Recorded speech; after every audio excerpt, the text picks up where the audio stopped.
कारिका रत्न श्री 105 विजयमती माता जी की, जैन धर्म की जिनवानी माता की जय। देवागम नभो यान चामरादि विभूतय माया विश्व विदृश्यन्ते नातस्तमसि नो महान।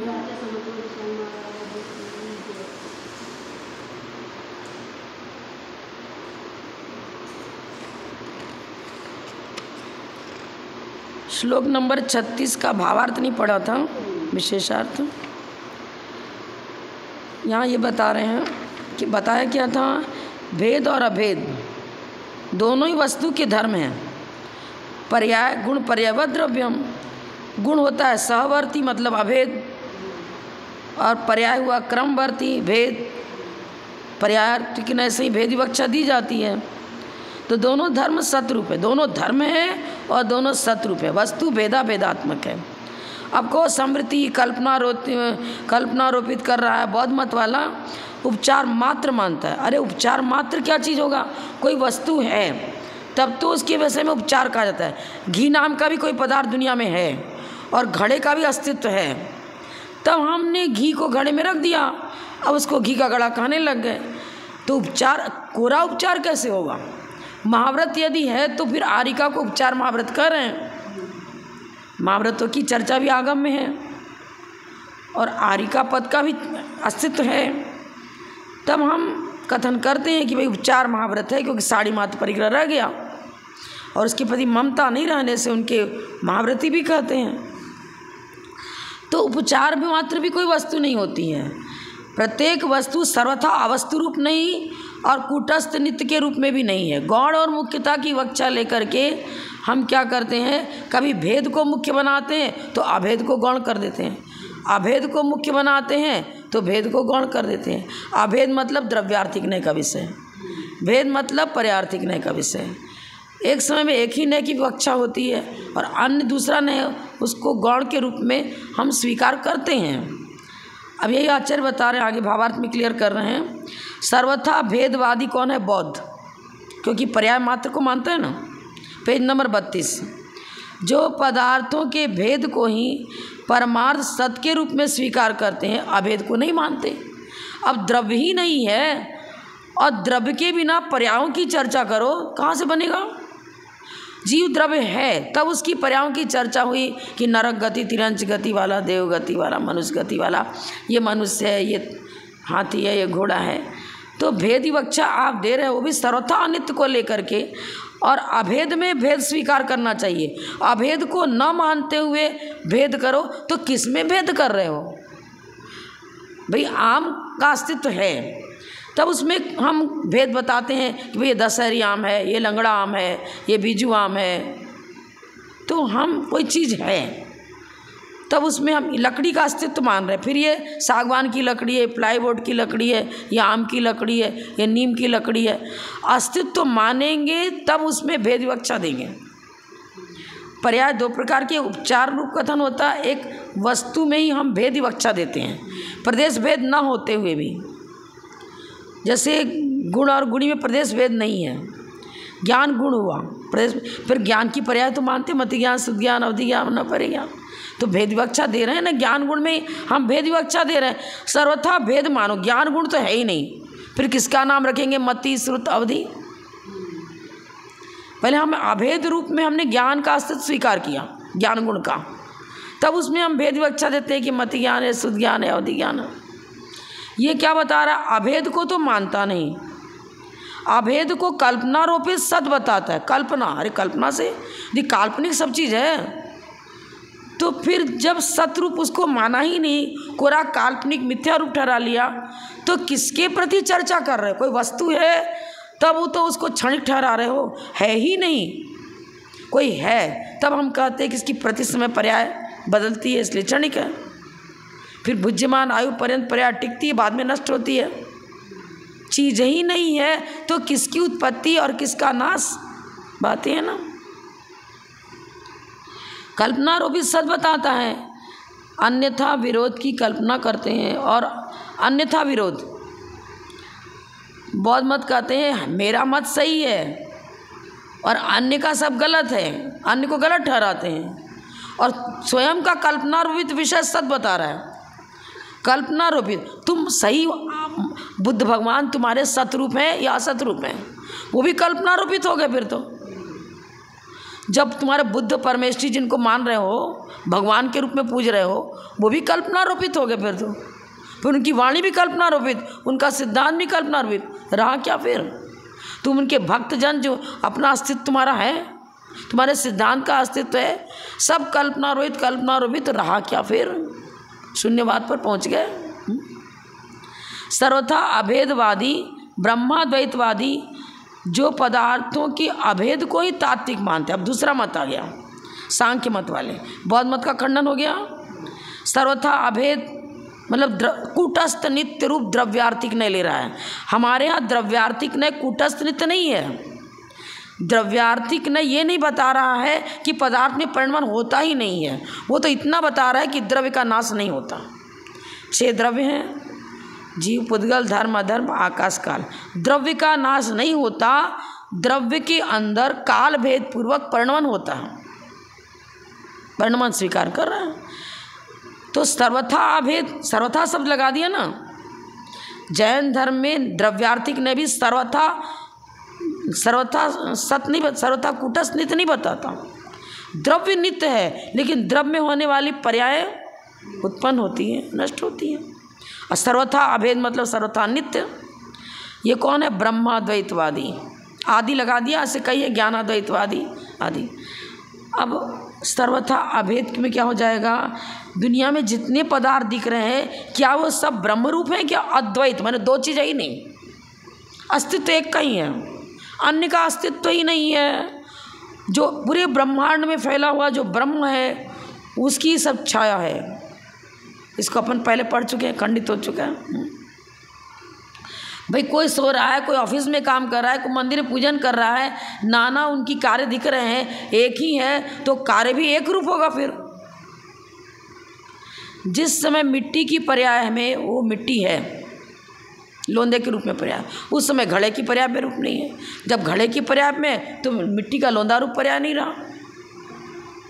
अब तुम्हारे ब्रह्मा जी, जब उन्हीं की सब छाया है, चंद्रमा आकाश में है, जल नीचे बहुत सारे पात्रों में रखा, सब में गोल आकार नजर आ रहा है, एक ही तरह का आकार नजर आ रहा है।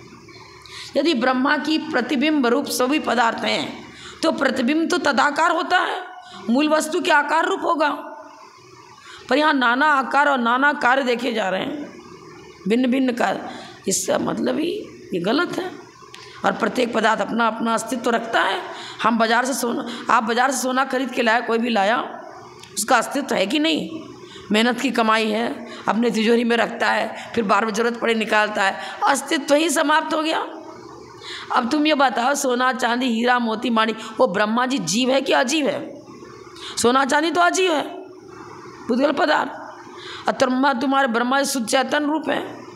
क्वालिटी भेद, यहाँ क्वालिटी भेद नहीं बनेगी।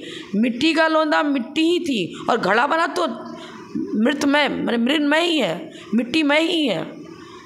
उसको सोने का घड़ा नहीं कहेंगे, मिट्टी से बना हुआ घड़ा जो है ना, वो मिट्टी का ही कहलाएगा, चांदी का नहीं कहलाएगा, सोने का नहीं कहलाएगा घड़ा।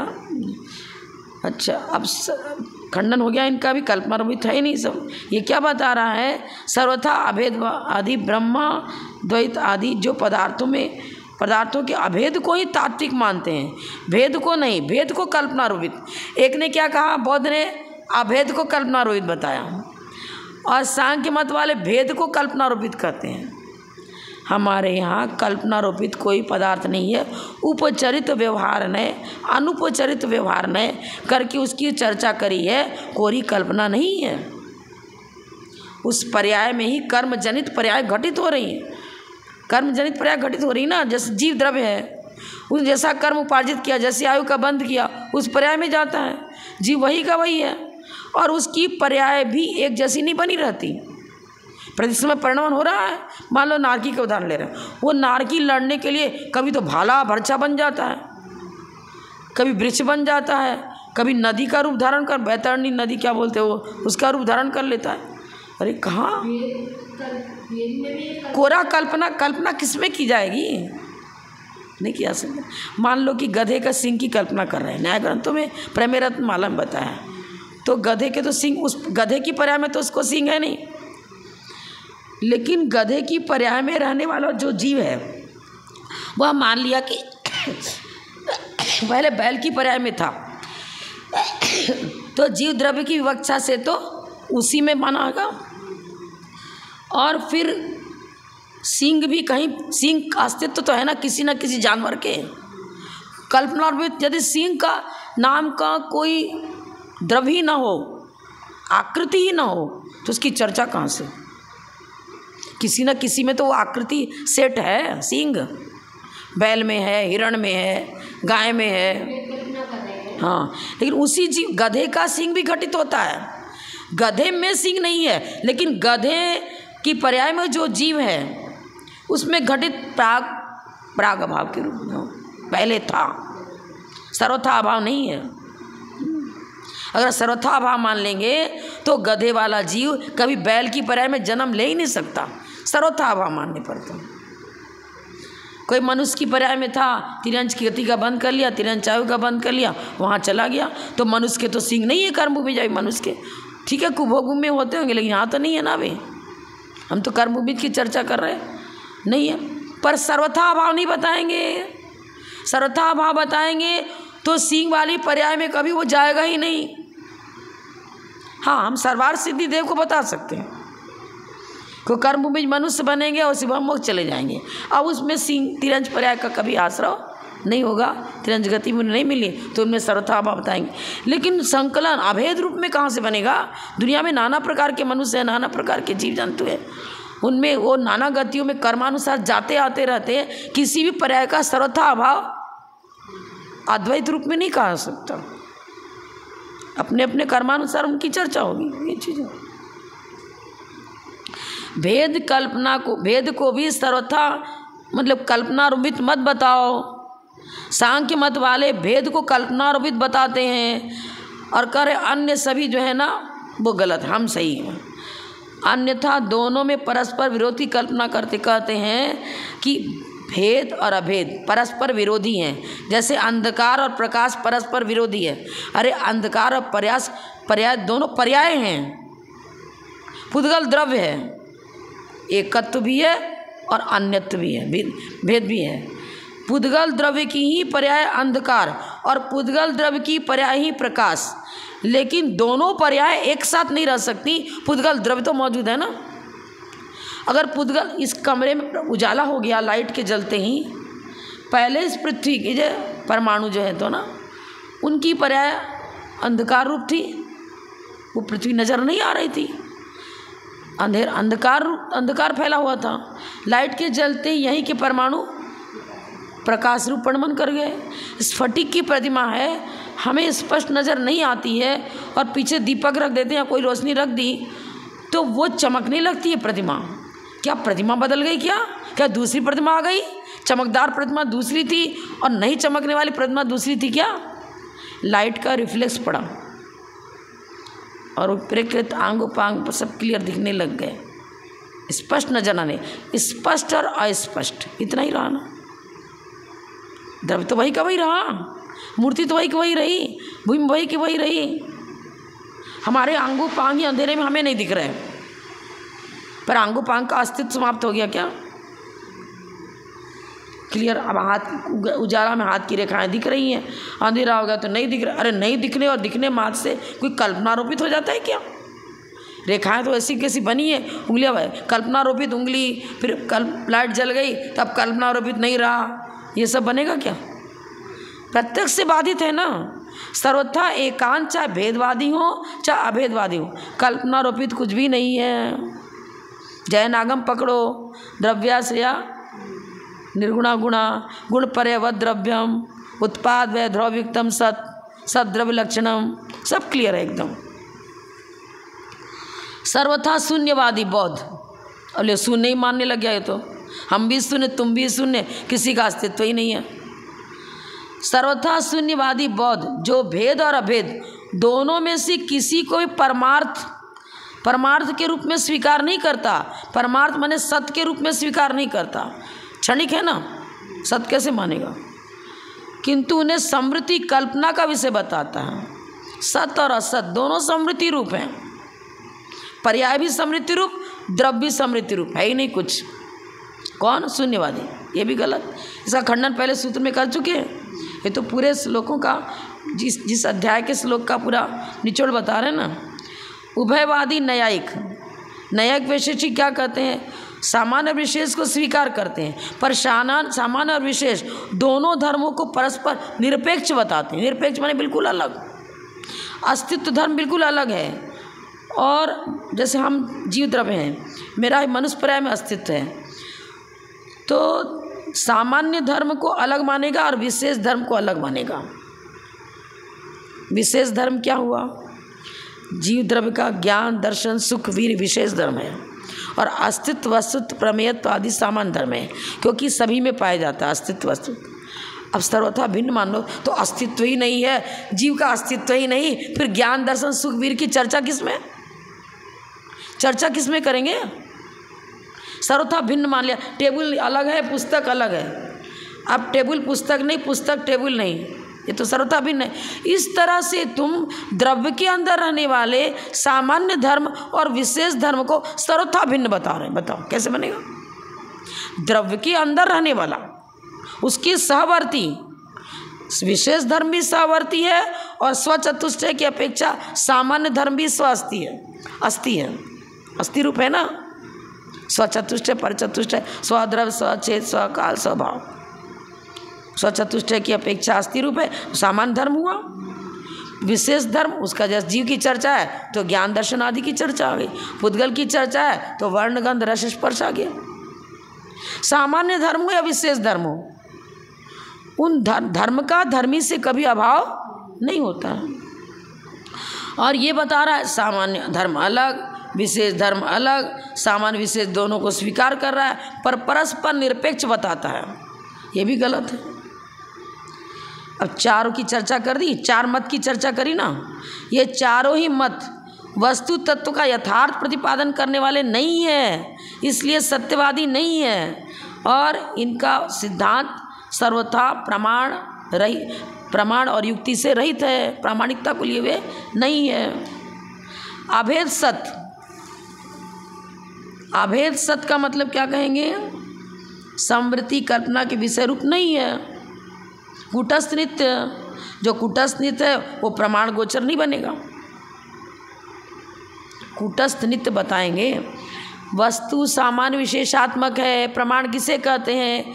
जो सामान्य विशेषात्मक वस्तु को स्वीकार करता है उसको हम प्रमाण कहते हैं, और जो सामान्य विशेषात्मक वस्तु को स्वीकार नहीं करता वो प्रमाणाभास, नया भास, ये हो गया। अभेद सत स्वरूप ही है, समृद्धि कल्पना के विषय रूप नहीं, क्योंकि वह भेद की तरह प्रमाण गोचर है। भेद सतरूप ही है, समृद्धि रूप नहीं है। प्रमाण गोचर होने से अभेद की तरह, ये हमारे आचार्य अपना मत रख रहे हैं, अनुमान ज्ञान बना रहे हैं। जैसे पर्वत पर अग्नि है, पर्वतोयम अग्निमान धूमवत्वात्। अब लिख रहे हैं कि पदार्थ सर्वथा अभेद रूप भी नहीं, क्योंकि उसमें परिणमन देखा जा रहा है, और सर्वथा भेद रूप भी नहीं। भाई पुत्र तो वही था, पहले बालक था, फिर युवा हो गया, फिर वृद्ध हो गया, वही है। भेद अभेद दोनों नजर आ रहे एक ही वस्तु में। तो प्रमाण गोचर वही पदार्थ होगा जिसमें समृद्धि की चर्चा नहीं है। अभेद भी समृद्धि रूप नहीं और भेद भी समृद्धि रूप, दोनों ही कथन यथार्थ हैं। भेद विवक्षा करते हैं तो प्रदेश भेद नहीं था इसलिए अभेद कहा था, लेकिन अन्यत्व है इसलिए भेद, और नाना प्रकार के पदार्थ दिख रहे हैं तो एकत्व प्रतिविज्ञान चलता है और सादृश्य प्रतिविज्ञान भी चलता है। एकत्व प्रतिविज्ञान में वस्तु वही है, लेकिन पर्याय उसकी भिन्न भिन्न बन रही, भिन्न भिन्न पर्याय के होते हुए वस्तु एक ही है। भेदाभेद दोनों हो गया। अब बहुत सारे पदार्थ, पेंसिल भी रखी है, पेंसिलों का झुंड है, ग्रुप है। सदस्यता की अपेक्षा हम सबको पेंसिल, अभेद विवक्षा भी दे रहे हैं तिर्यक सामान्य की अपेक्षा से। कथन ऐसा होना चाहिए, अगर हम तिर्यक सामान्य को स्वीकार न करें तो सबको पेंसिल क्यों कहते हो? सदस्यता है तब तो करो ना। सर्वथा भेद मान लेंगे तो एक पेंसिल हाथ में उठाई, अन्य को पेंसिल कह ही नहीं सकते आप तो। क्यों नहीं कह सकते? क्योंकि आप सादृश्यता को स्वीकार नहीं कर रहे हो। सर्वथा भेद मानेंगे तो एक पेंसिल उठाई तो सब पेंसिल एक साथ उठ जाएगी। अब लिखेंगे कैसे? उसकी नोक अलग अलग है तो क्या उसको क्या लिखेंगे? किससे लिखेंगे? एक ही नोक से तो आकार बनेगा ना, अक्षर तो बनेगा। सभी पेंसिलों का ग्रुप बना लिया और छील भी लिया, लिखेंगे तो लिखाएगा क्या? कोई सेंटेंस लिख पाएंगे क्या ढंग से? बहुत मुश्किल है। तिर्यक समान उठता समान दोनों को स्वीकार करो और सापेक्ष स्वीकार करो, भेदाभेदात्मक स्वीकार करो। समृद्धि माने कल्पना रूप कुछ भी नहीं है। प्रमाण गोचर वही होता है जो वस्तु भेदाभेदात्मक है। अपने इष्ट तत्व की तरह, इष्ट तत्व इसी तरह सिद्ध हो रहा है ना। पर्वत का भी अस्तित्व मानना पड़ेगा, ईंधन भी वहाँ है, फिर किसी ने अग्नि भी प्रज्वलित करी और ईंधन में अग्नि रूप परमन करने की योग्यता भी है। काष्ठ मध्य यथावग्नि शक्ति रूपेण तिष्ठति। काष्ठ के शक्ति रूप में अग्नि पर उस जिसमें जिस रूप परमन करने की योग्यता है उसको भी स्वीकार करो। पर योग्यता है, अभी इस पर हाथ रख रहे तो मेरे हाथ नहीं जल रहे हैं। इस लकड़ी में अग्नि रूप परमान करने की योग्यता है, पर ये अभी अग्नि नहीं है, तो भेदाभेद दोनों हो गया ना। योग्यता की अपेक्षा हाँ, बिना निमित्त के नैमित्तिक नहीं, नैमित्तिक के बिना निमित्त नहीं। निमित्त नैमित्तिक एक तो उपादान कारण होता है, एक निमित्त कारण होता है। उपादान कारण मतलब योग्यता, जैसे कि दूध में घी रूप परमन करने की योग्यता है, फिर भी हम दूध को दूध कहेंगे, घी नहीं कहेंगे। घी का त्याग है पर दूध लेता है वो व्यक्ति आहार में। हाँ हाँ, अग्नि अपना काम करेगी, दूध अपना काम करेगा, सब अपना अपना काम करेंगे।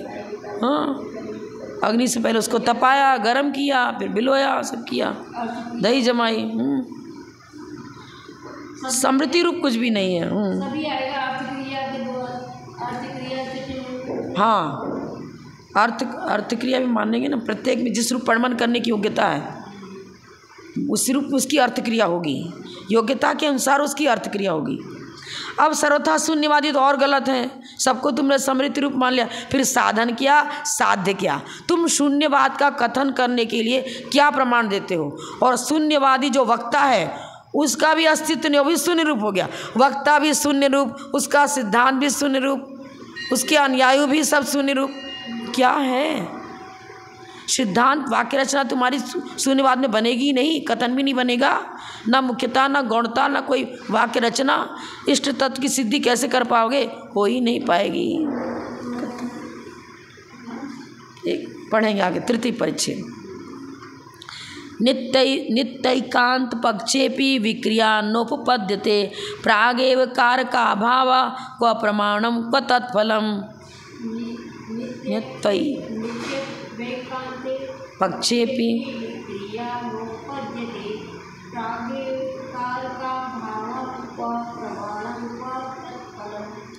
नित्य एकांत पक्ष के स्वीकार करने पर विक्रिया, विकरण माने परिणमन, न उपपद्यते नहीं होगा।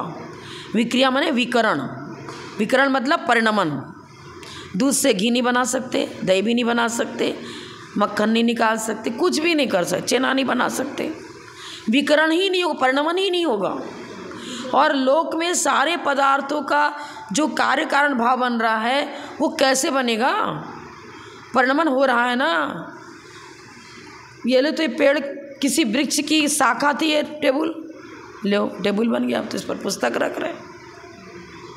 परिणमन हुआ तब तो ये अर्थक्रिया उसकी बन पाई। सर्वथा नित्य एकांत में वस्तु स्वरूप बनता ही नहीं, वस्तु का अस्तित्व ही सिद्ध नहीं होगा, अस्तित्व भी सिद्ध नहीं होगा। कब सिद्ध होगा अस्तित्व? कूटस्थ नित्य मत मानो, द्रव्यार्थिक न से नित्य मानो और पर्यार्थिक न से परिणमनशीलता भी स्वीकार करो। क्या बता रहे? सर्वथा नित्य मानने पर एकांत पक्ष से विकरण परिणमन नहीं बनता। प्रागेव कारका भावा, फिर किसको तुम कारक कहोगे? कारक कौन, कार्य क्या, दोनों ही घटित नहीं होगा।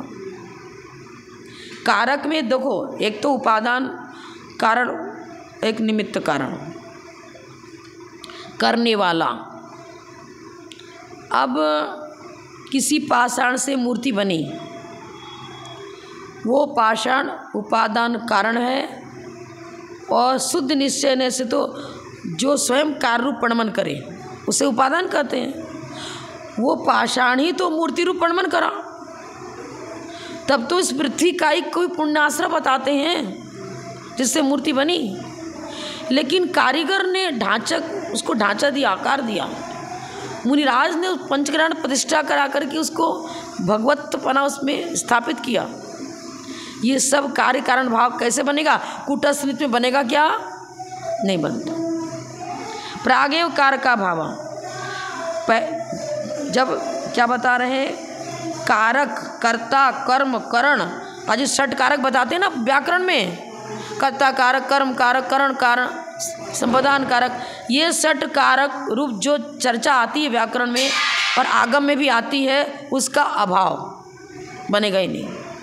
प्रागेव कारक का अभाव फिर हाँ हो जाएगा। सांख्य मत में नहीं घटित होता है। सांख्य मत कूटस्थ नित्य मान रहा है। कूटस्थ नित्य में षट कारक की चर्चा समाप्त हो जाएगी। ये कर्ता, ये कर्म, ये करण कैसे बनेगा? बनेगा ही नहीं। तब बनेगा जब उसमें परिणमनशीलता भी स्वीकार करो। जैसे कि रोटी बन गई, रोटी कार्य है, ठीक है। अब वही रोटी कारण भी है, मुझे शक्ति प्रदान कर रही है, मुझे शरीर बल प्रदान करने में। जिस रोटी को हम आटे का कार्य बता रहे हैं, वही रोटी शब्दार्थ रूप बन के हमें शक्ति प्रदान रही है। तो कार्य भी हुआ और कारण भी हुआ। घी है, घी कार्य भी है और कारण भी है। और यार घी से द्वारा बहुत सारा पकवान मिष्ठान बना रहे तो कारण भी तो हो गया ना, पर कार्य भी है, दूध का कार्य है। नहीं बन रहा है क्या? बन रहा है, स्वीकार करना पड़ेगा। और परिणमनशीलता स्वीकार किए बिना वस्तु स्वरूप की व्यवस्था नहीं बनती। क्व प्रमाणम क्व तत्फलम, फिर प्रमाण किसको कहेंगे और प्रमाण का फल क्या रहा? कुछ भी नहीं रहेगा। न प्रमाण न प्रमाण का फल। कूटस्थ नित्य में आप जिसको प्रमाण कह रहे हो वो प्रमाण क्या? सम्यक ज्ञान हुआ। और सम्यक ज्ञान का विषय तो कूटस्थ नित्य दुनिया में कोई पदार्थ ही नहीं है, ज्ञेय ही नहीं है। जब ज्ञेय ऐसा है ही नहीं, कोई पदार्थ ही ऐसा नहीं, किसको जानेगा?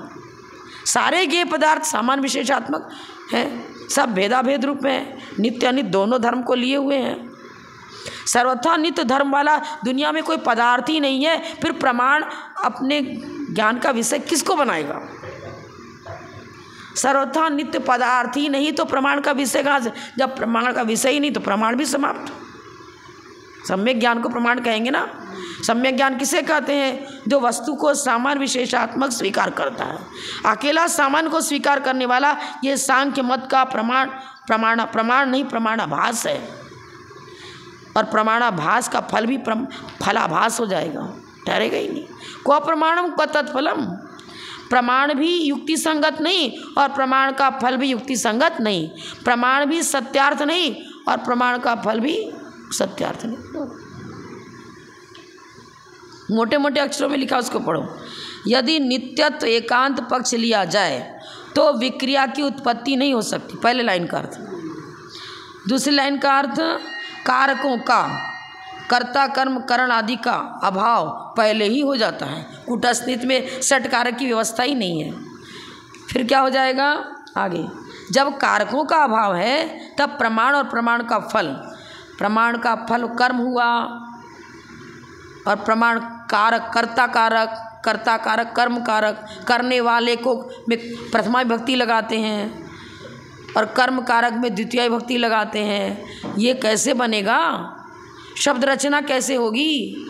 मैं आम खाता हूँ और हो गया, मैं हो गया कर्ता कारक, आम हुआ कर्म कारक, खाना हो क्रिया हुई। ये कर्ता कर्म क्रिया तुम कूटस्थ नित्य में कैसे बनेगी? अरे कूटस्थ में तुम खाओगे तो मुंह तो खोलोगे, फिर चबाओगे दांत से उसको। विकरण हो रहा है कि नहीं? परिणमन हो रहा है कि नहीं?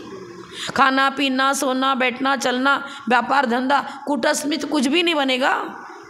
लोक विरुद्ध है, इंद्रिय प्रत्यक्ष से भी घटित नहीं हो रहा है। नित्य एकांत घटित होता ही नहीं, सब मिथ्या ठहरेगा।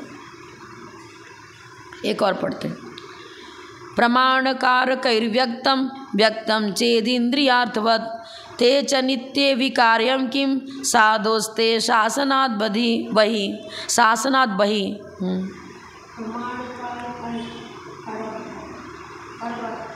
व्यक्तं प्रमाणकारकैर्व्यक्तं व्यक्तं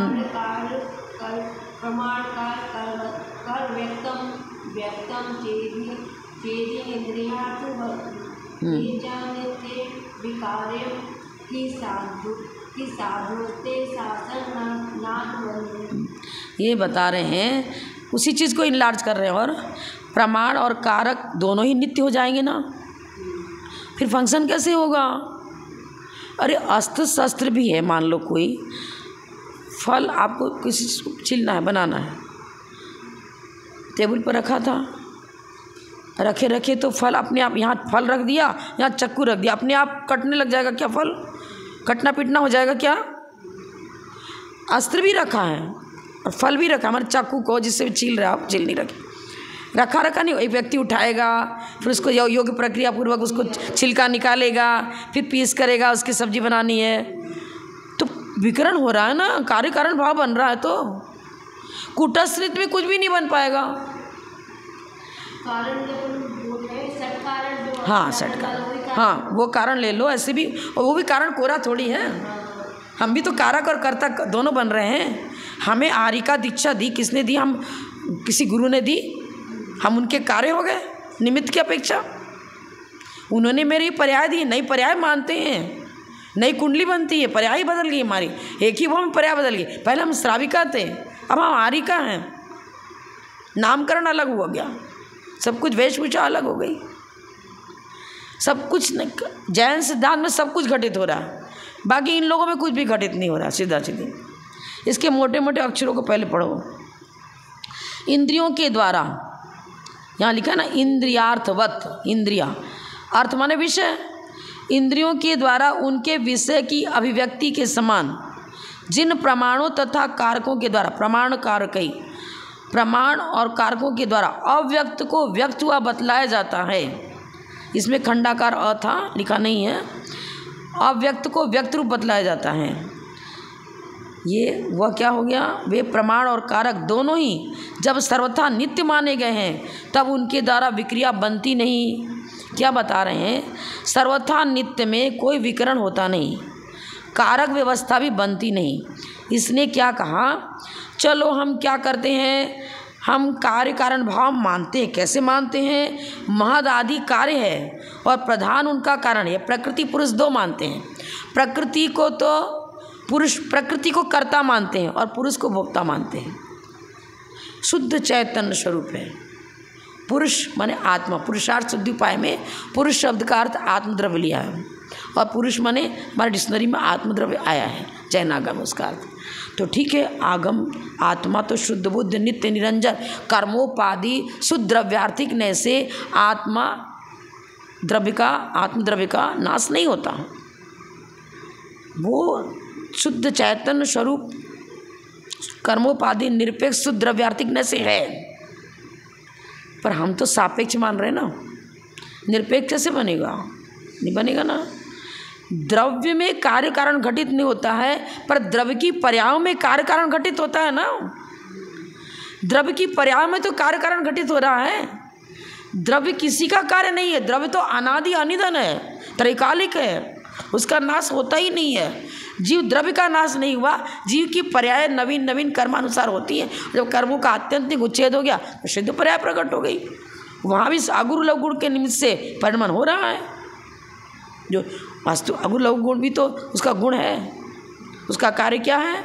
एक द्रव्य दूसरे द्रव्य परिणमन न करे, एक गुण दूसरे गुण परिणमन न करे। ये कार्य किसका? अगुरु लघु गुण का। वो सिद्धावस्था में भी कार्य चालू है। शुद्ध व्यंजन पर्याय। क्यों शुद्ध व्यंजन पर्याय कहा? अब आनुपूर्वी कर्म रहा नहीं, तो अब अगली पर्याय में जन्म ही नहीं लेना है। आठों कर्मों का आत्यंतिक। अब पर्याय जो जिस आकार में हैं, उनकी जीव द्रव्य की आकृति, उनके प्रदेश का जो आकार बन गया, वो आकार वही बना रहेगा, विघटित नहीं होगा। हम ये नहीं बता रहे हैं कि परिणमनशीलता समाप्त हो गई, आकृति की चर्चा कर रहे हैं हम। तो उनके आत्म प्रदेशों का जो आकार रहा, वो स्थायी वैसा बना रहेगा। लेकिन द्रव्य में परिणमन तो हो रहा है, व्यंजन पर्याय को हमने बताया वो ऐसी बनी रहेगी वो चीज़। ये क्या बता रहे हैं, प्रमाण कारक व्यक्त इंद्रिय अर्थवत, इंद्रियां बहुत चालाक है ये। देखो आँख, मेरी आँख यहीं की यहीं है ना, आंगो पांग सब इसी में है। आँख से जो जो वस्तु सामने आ रही है, एक बार तो हमने हाथियों का झुंड आया उसको देखा, फिर अश्व घोड़ों का झुंड आया उसको देखा, फिर बैंड बाजों का झुंड आया उसको देखा। आँख तो वहीं कोई है, सामने कार्य चल रहा है, वहाँ विघटन हो रहा है। तो ये बता रहा है कि कार्य तो व्यक्त रूप है पर कारण अव्यक्त है, नित्य है। बताओ कैसे बनेगा? इंद्रियां भी नित्य नहीं है। भावेंद्रिय और द्रव्येंद्रिय दो रचना हुई। अब द्रव्येंद्रिय के द्वारा भी हम अभिमुख और निमित्त पदार्थ को ही जानते हैं, और वो भी क्षोभसन के अनुसार जानते हैं। सब सापेक्ष कथन करना पड़ेगा। निवृत्त उपकरण द्रव्येंद्रियम लब्धि उपयोग भावेंद्रियम। ये कहता है कि जो कारण है वो अव्यक्त है और जो कार्य है वो व्यक्त है। इसका ये जो श्लोक पढ़े ना अपन, इनका संबंध 38 और 39 दोनों से है। प्रमाण और कारक इनके द्वारा अव्यक्त को व्यक्त किया जाता है। क्या बता रहा है ये सांख्य मत? क्या बता रहा है? हम अव्यक्त को व्यक्त करते हैं। उदाहरण से समझो, दूध में घी है ना घी। अगर घी पना ना हो तो घी निकलेगा कहाँ से? तो घी अभी अव्यक्त है, घी की पर्याय अभी अव्यक्त है। किसमें? दूध में। तो अव्यक्त को व्यक्त किया गया। घी तो पहले भी था और अभी भी है, व्यक्त होने के बाद भी उसको घी कह रहे हैं, और नहीं व्यक्त नहीं था तो अव्यक्त के रूप में मौजूद था। सत परिणमन नहीं। घी में, दूध में घी है तो घी का अस्तित्व भी मान रहा है, और दूध सत ही तो है, नया क्या हुआ? जो घी आपने बनाया उसको नया नहीं मान रहा है कुछ भी।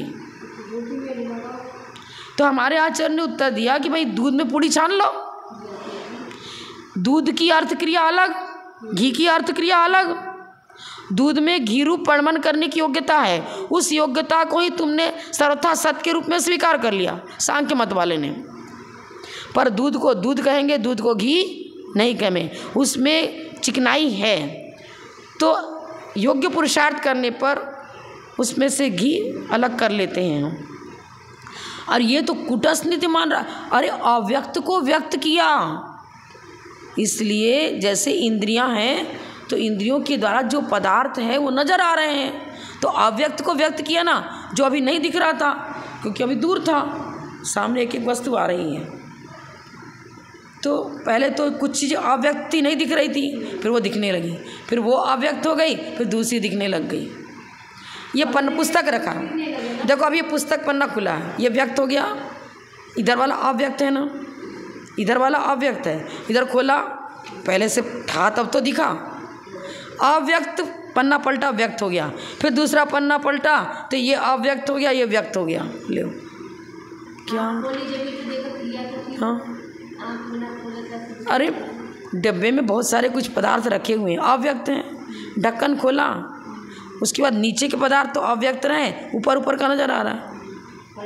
ओ, ये ऐसे ही कह रहा है ना, सब कुछ तो है। नहीं शब्द लगाते ही क्यों है? नहीं शब्द मत लगाओ, नास्ति शब्द का सर्वथा अभाव कर दो, सब अस्थि अस्थि अस्थि रूप है। अरे अस्थि रूप होते हुए भी पर्यायों की अपेक्षा जब चर्चा करते हैं तो आप वो अस्थि है, ठीक है। दूध में घी है, मक्खन भी है, दही भी। दूध दही का स्वाद दे देगा क्या? नहीं देगा ना। डिब्बे में रखा हुआ हीरा मोती माणिक चांदी का सब आभरण रखा हुआ है, तो अभी वो जब तक शरीर पर धारण नहीं करेंगे यथायोग्य जो उसकी शोभा शरीर में धारण करने पर थी, और डिब्बे में बंद पैक एक है क्या, जब उसको पहना तब गले की शोभा बनी, हार बना, नथ पहना नाक की शोभा हुई। कार्य कर रहा है ना कुछ तो कुछ, वो गहना पहले तो डिब्बे में बंद क्या कार्य कर रहा था? वो अपने स्वरूप को लिए हुए था, बस इतना ही है। वो निमित्त नैमित्तिक भाव बन रहा है जब किसी की शोभा को बढ़ाने में, बढ़ाना का मतलब व्यक्त करने में। अव्यक्त व्यक्त अलग चीज़ है भाई, ठीक है। अब उसमें हार की पर्याय व्यक्त हुई, पहले सोने की डली के रूप में था। तो सोने की डली को सोने की डली कहोगे, हार थोड़ी कह दोगे। हार को हार कहोगे, सोने की डली थोड़ी कहोगे। पर्याय में भिन्नता हुई ना, तो ये भिन्नता मान ही नहीं रहा है। तो कुटस्थ नित्य नित्य वस्तु वैसी की वैसी बनी रहेगी। गेहूँ गेहूँ ही बना रहेगा, उससे आटा ही नहीं बनेगा। और आटा रोटी नहीं बनेगी, लोई ही नहीं बनेगी, पराठे ही नहीं बनेंगे। तुम परिणमन मान ही नहीं रहे हो। तेज नित्य, जब नित्य पक्ष को स्वीकार करेंगे, विकार्यम, उसमें विकरण नहीं बनेगा। हे साधु, यहाँ जिनेन्द्र भगवान की लिबर है। जिनेन्द्र भगवान, हे साधु से श्रेष्ठ सज्जन पुरुष महापुरुष, हे जिनेन्द्र देव, ते शासनात् बहि, आपके शासन से बहिर्भूत भिन्न जितने लोग हैं वो सब क्या है, प्रामाणिकता को लिए हुए नहीं है। सर्वथा नित्य माने तो विकरण नहीं होगा, सर्वथा विकरण माने तो भी नहीं गलत बनेगा। सामान्य विशेषात्मक गुण पर्यवद द्रव्यम स्वीकार करो, तब वस्तु व्यवस्था बनेगी, नहीं तो नहीं बन पाएगी। ठीक है, बस।